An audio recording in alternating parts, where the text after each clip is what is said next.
Hello friends, this is Akhilesh Kumar and welcome to all my viewers. Today's video lecture I will discuss about a great poem related ninth class on killing a tree that is written by that is composed by a great Indian writer gave Patel. तो आज इसमें देखते हैं कि on killing a tree में poet जो है वो क्या कहना चाहते हैं इस कविता के माध्यम से। तो यहाँ एक बार सीधा देख लेते हैं अबाउट द पोइट, लेखक के बारे में, कि लेखक के बारे या कवि के बारे में जब हम पढ़ लेते हैं तो हमें पता चल जाता है कि आखिर कवि ने इस कविता को क्यों लिखा है, क्या उसका पर्पज है, आखिर क्या संदेश देना चाहता है मानव समाज को। तो यहाँ देखते हैं, gave Patel was born in Mumbai. इनका जन्म मुंबई में हुआ था इन 1940 1940 में हुआ था। His parents belong to a small village in Gujarat. Poet के जो माँ बाप थे बिलोंग वो संबंध रखते थे टू ए स्मॉल विलेज, एक छोटे से गांव में रहते थे। और वो गांव कहाँ पे था? इन गुजरात, मतलब गुजरात में वो छोटा सा गांव था जहाँ पर इनके माता पिता रहते थे। He got his education at Saint Xavier's high school, और उन्होंने अपना हाई स्कूल की परीक्षा सेंट जेवियर स्कूल से पास किया।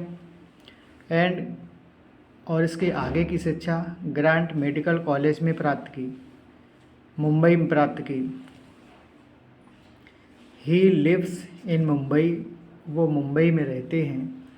एंड प्रैक्टिसेस, और एक प्रैक्टिस करते हैं एज ए जनरल फिजिशियन, एक चिकित्सक के रूप में। एक सामान्य से क्या है? चिकित्सक हैं।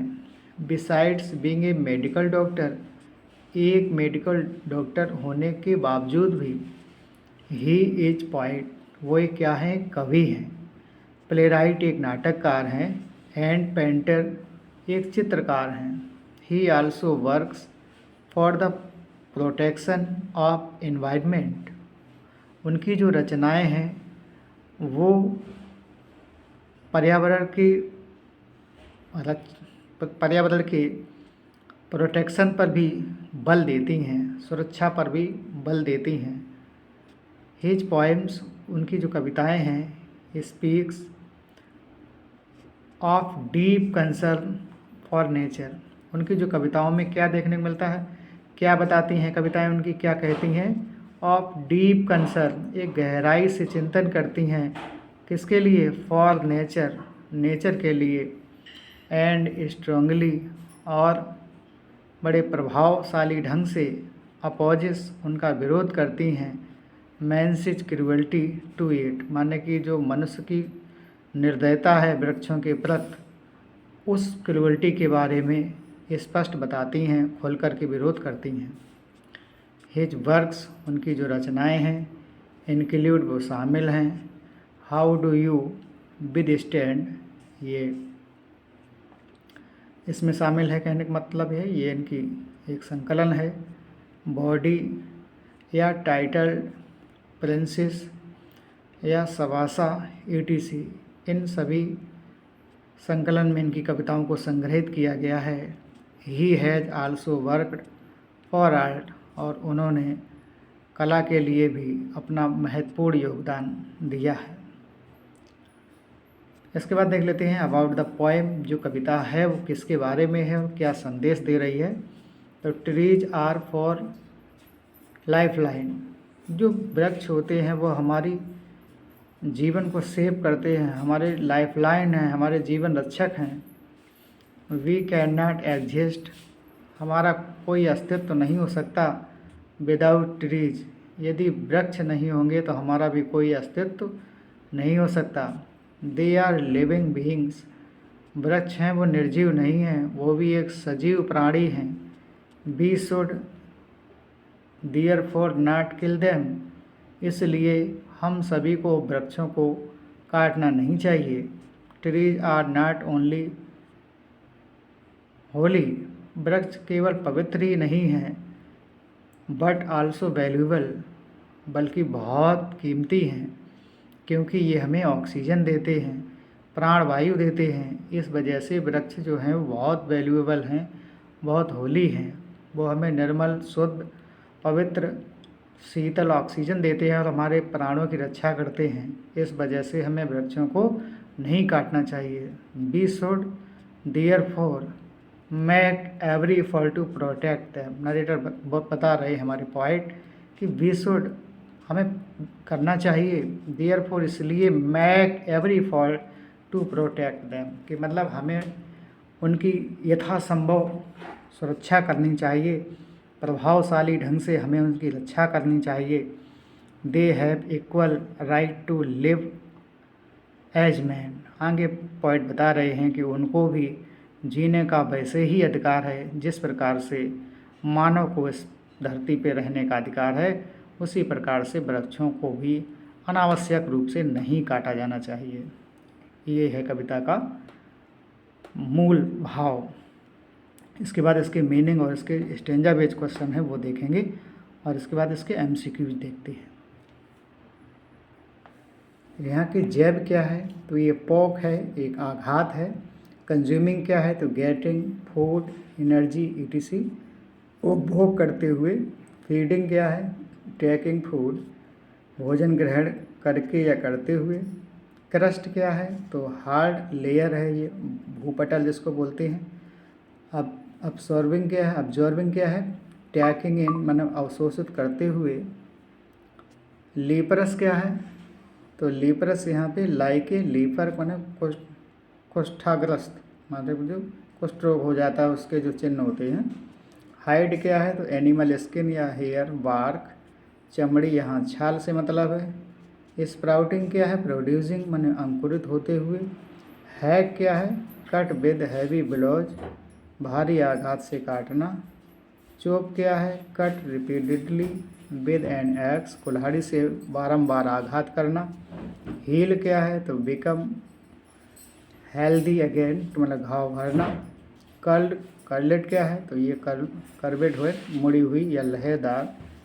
ट्विक्स क्या है, तो small thin pieces of branch हैं, टहनियाँ जिसको बोलते हैं। मिनिएचर क्या है, तो वेरी स्मॉल, बहुत छोटी जिसको बोला जाता है। बाउ क्या है, बाउस क्या है, लार्ज ब्रांचेस हैं, तो लंबी शाखाएं हैं। अनचेक्ड का मतलब क्या है, नॉट कंट्रोल और स्टॉप, विभिन्न अबाधित। उसके बाद देखते हैं एक्सपैंड, जिसका मतलब होता है इंक्रीज इन साइज, विस्तृत होना या फैलना।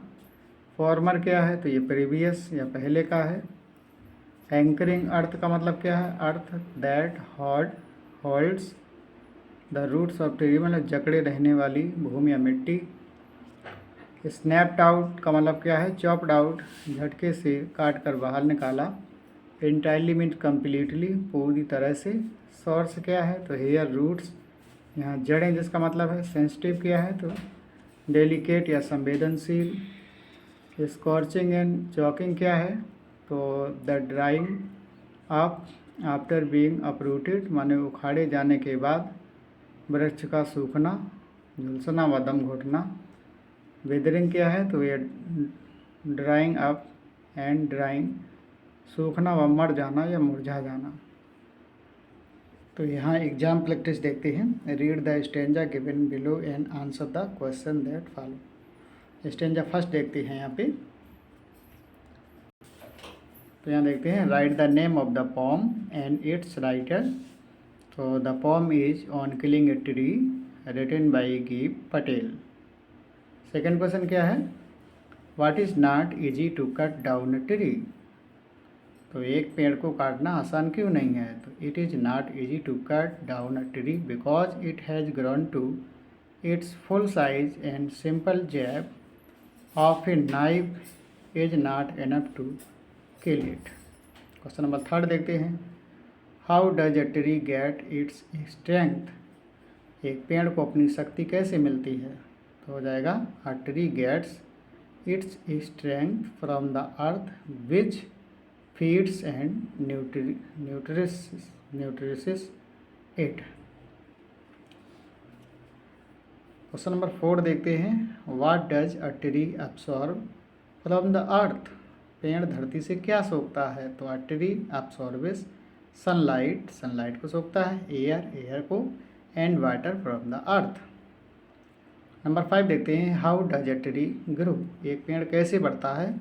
तो a tree grows slowly by consuming the earth and feeding upon its crust. इसके बाद ये सेकेंड स्टैंजा है, इसके क्वेश्चन आंसर देखेंगे।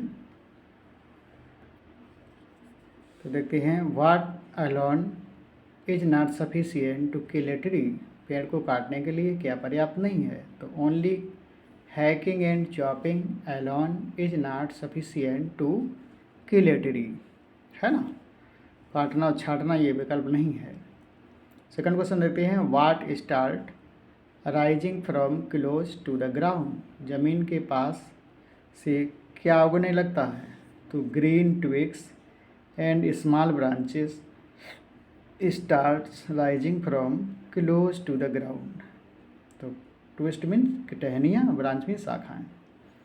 क्वेश्चन नंबर 3 देखते हैं, how does a chopped tree start a new life again. Answer हो जाएगा, a chopped tree starts a new life again by giving rise to new leaves and small boughs. New leaves नई पत्तियाँ, नई शाखाएँ। Question number 4, how can a tree gets its former size, पेड़ अपना पुराना आकार कैसे प्राप्त करता है। तो a tree can gets its former size if it is unchecked after cutting. Stanza 3 के देखते हैं क्वेश्चन आंसर। देखते हैं, how is the root to be pulled out, पेड़ की जड़ को कैसे बाहर निकालना चाहिए। The root is to be roped, tied and pulled out with force. Question number 2 देखते हैं, which is the most strong and sensitive parts of the tree. तो ऊपर वाले में हो जाएगा द रूट, उनको रस्सी में बांधा जाना चाहिए, गांठ लगानी चाहिए और उनको रहाल लगा कर खींचना चाहिए, तब उसकी जड़ सहित जब वो अलग हो जाएगा तो वो मर जाएगा। सेकंड क्वेश्चन है, विच is the most strong and sensitive part of the tree, पेड़ का सबसे मजबूत और संवेदनशील भाग कौन सा है। तो roots are the most strong, मतलब जड़ें सबसे शक्तिशाली होती हैं, and sensitive part of the tree, मतलब जड़ें ही सब मजबूत हैं, जड़ें ही सेंसिटिव हैं। Question number 3, how can the strength of the tree be exposed, पेड़ की शक्ति को कैसे प्रदर्शित किया जा सकता है। यहाँ इसका आंसर हो जाएगा, the strength of the tree can be exposed by pulled out, गिरा करके, द रूट्स जड़ सहित, and left them open in the surrounding, और उसको खुले सराउंडिंग में छोड़ देना, ये पेड़ की शक्ति को बताता है। और यहाँ अगला क्वेश्चन देखते हैं, what is white and wet, सफ़ेद और गीली क्या होती है। तो the roots of the tree are white and wet when they are inside the earth. तो जब उसकी जड़ें, पेड़ की जड़ें पृथ्वी के अंदर होती हैं तो कैसी होती हैं, वाइट होती हैं और गीली होती हैं। स्टेंजा 4 देखते हैं, यहाँ पे